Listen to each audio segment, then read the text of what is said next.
Hello everyone, I'm Zoidberg and welcome to the UKGN Network podcast. This week it's time to grab your popcorn and overly priced fizzy drink as we're going to talk about movies.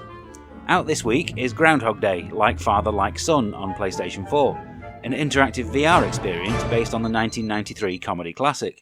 It's certainly not the first film you'd think of to base a game on, but it's also not the strangest example you could find. As the title suggests, it's also a sequel, putting you in the shoes of Phil Connors Jr., son of Bill Murray's character, who finds himself living the same day over and over again whilst visiting his family back in the town of Punxsutawney. How this plays out in gameplay terms is that you get to experience each scene, taking in everything that happens, and then you get the chance to alter it in an attempt to get a better outcome. This can be something as simple as opening a window to stop it from getting smashed, but it wastes the potential of the idea by only giving you a limited number of options and places to stand. You'll also get frustrated having to listen to the same boring chatter each time as you wait for the correct moment to complete a task. A skip or fast forward button is definitely required.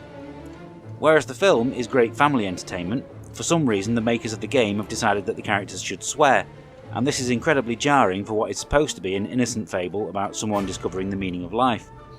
It isn't the only error that developers made either. They also forgot to put in characters who are remotely likeable.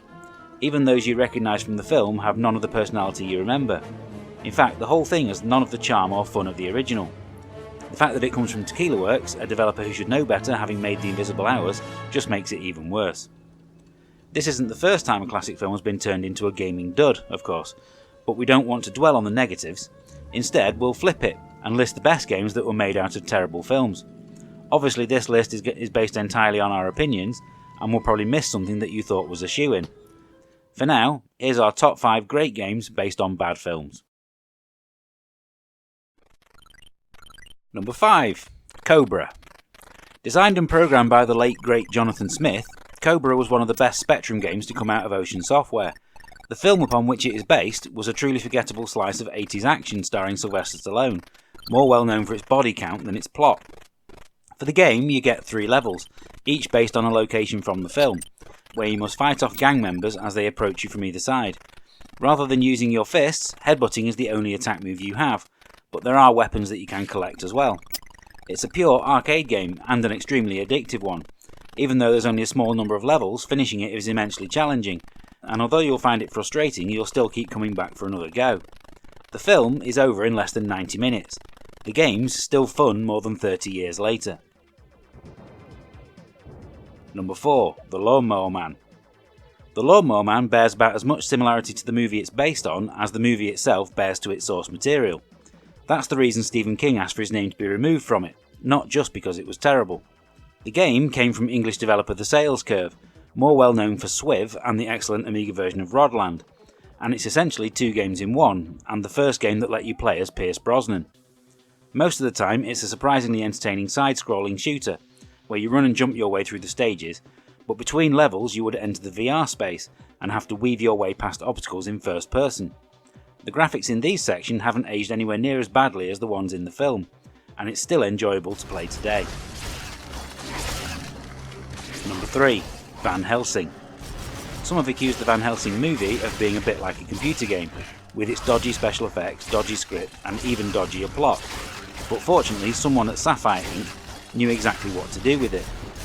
Remake Devil May Cry, basically. From its gothic architecture to its athletic twin-gun protagonist in a long black coat, the game tips more than a slight nod to Capcom's classic.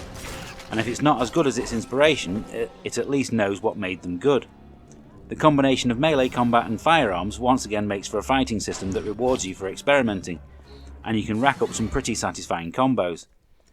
Almost every member of the cast is on hand to provide voices, even Hugh Jackman, and the result is a game that's far more entertaining than you'd expect, and if it saves you from having to watch the film, then that's just a bonus. Number 2. RoboCop 3. When Ocean Software started to make RoboCop 3, they would have had no idea that the game would end up being released nearly 2 years before the film it was based on, due to the financial woes of the studio.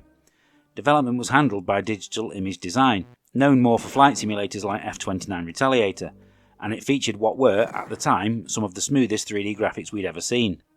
It's a complete departure from previous RoboCop games, and actually closely follows the plot of the film. It features enjoyable driving and first-person shooting sections, interspersed with snippets of story. It would only take you a couple of hours to play through in full, but if you simply wanted to get into the action straight away, there was also an arcade mode that allowed you to play through the levels separately. Number 1. The Mummy Demastered. While the 2017 version of The Mummy was an unmitigated disaster on almost every level, the game's spin-off is fantastic. There are occasional nods to the source material, but on the whole it does its own thing with the plot, adding in boss fights with giant spiders and fire-breathing sewer crocodiles that I'm pretty sure weren't in the film. There's no sign of Tom Cruise either. The game puts you in control of a faceless, nameless agent from the Prodigium organisation, and every time you die, you respawn as another one. This introduces a neat gameplay mechanic where your previous incarnation is now a zombie near the point where you died, and you have to kill him in order to regain all your equipment. Ironically, being linked to the film has meant that the game hasn't sold anywhere near as well as it should have done. It's one of the best Metroidvania games out there, and deserves to be played by everyone.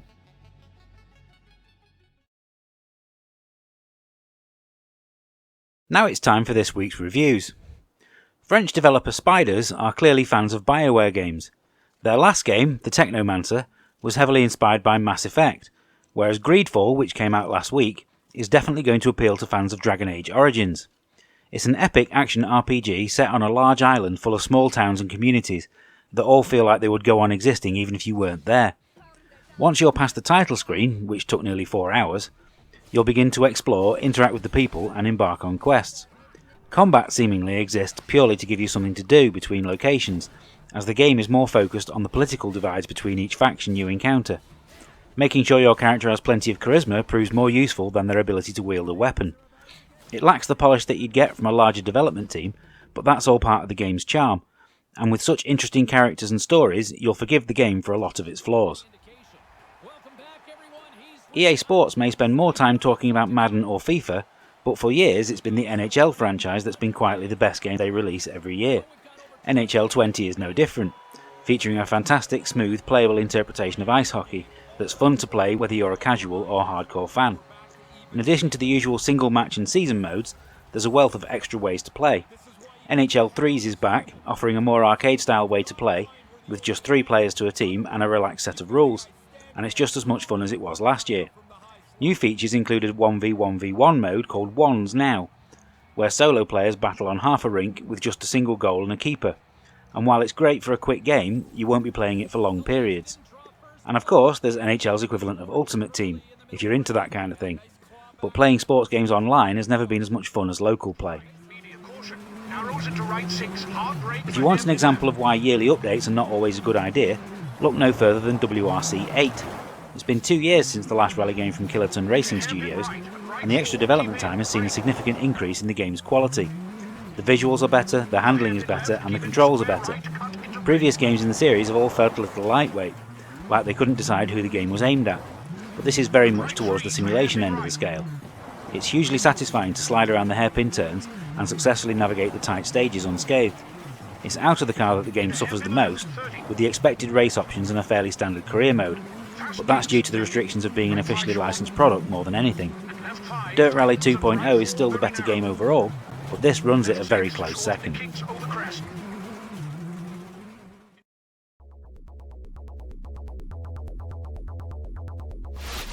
Time for our retro game of the week again, and we've opted for another movie tie-in, but one that many of you might have been expecting earlier in the show. Alien 3 for the Mega Drive didn't make it into our top 5 this week, quite simply as I actually quite like the film on which it's based, and I'm well aware that that puts me in a minority. The game, however, received near universal praise upon release, and did so by mostly ignoring the film. Probe Software realised that making a game with a single alien wouldn't sit well with gamers, something that Alien Isolation disproved years later, and consequently they packed the game with xenomorphs at every turn. There's also plenty of weaponry, which were also absent from the movie, with guns, flamethrowers and grenades at your disposal. The only elements of the film that survived were the prison planet setting and Ripley's bald head.